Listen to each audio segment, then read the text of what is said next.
Gwen Stefani is getting cornered for cultural appropriation. The Victoria's Secret fashion show is no more, and all the celebrities who've been name dropped during the impeachment hearings. I'm AlexClark, and this is Politics.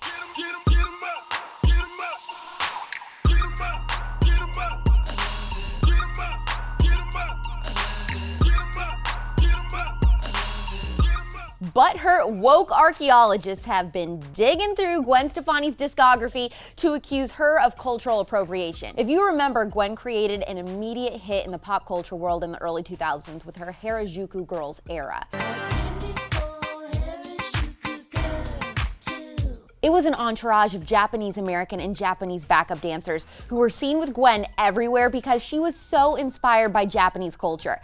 She came out with a fashion line, had the girls in her music videos, live appearances, and tons more. I figured it would only be a matter of time before people tried to call Gwen out for this, but unlike many celebrities who come face to face with cancel culture, she isn't backing down, at least not yet. She said she gets defensive about the Harajuku Girls because she appreciates the culture and what she's learned. She said, if we didn't allow each other to share our cultures, what would we be? You take pride in your culture and traditions, and then you share them for new things to be created. What have we learned today, kids? That cultural appropriation isn't a thing. It doesn't exist. There's just cultural appreciation, and anyone who doesn't have a walnut for a brain understands that.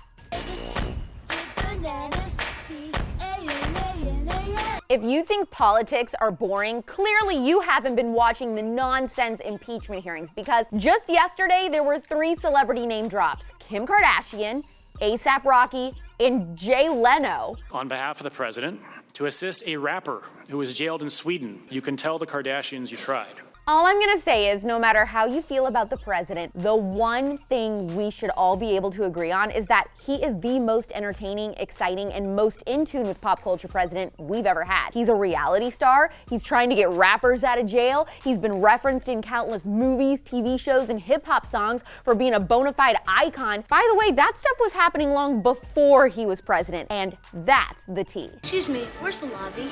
Down the hall and to the left. Thanks. It's the end of an era. It was announced last night that the Victoria's Secret fashion show has officially been canceled.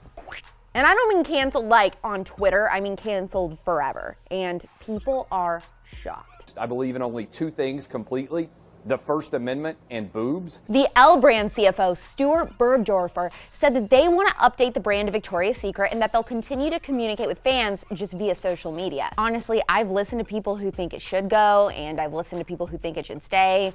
And I agree with points on both sides. It is what it is. Might be the first time in my life I don't have a strong opinion.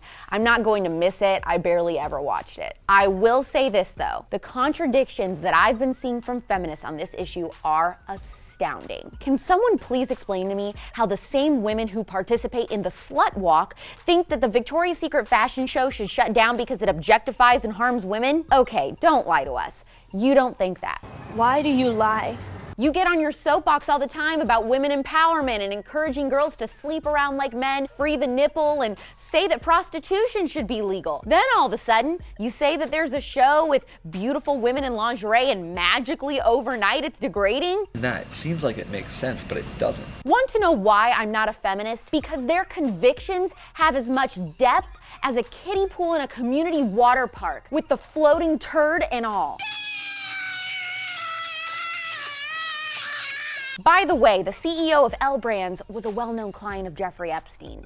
I mean, how on earth? Monday, we are back, but it'll be a little bit different. We've got some surprises planned for you for Thanksgiving week. The show will go back to normal on Monday, December 2nd after Thanksgiving, but keep checking back until then every day at our normal time of 4 p.m. Eastern, 1 p.m. Pacific, because I'm also going to be announcing the newest member of the show next week. It's pop culture without the propaganda every single day. I'm AlexClark, and this is Politics.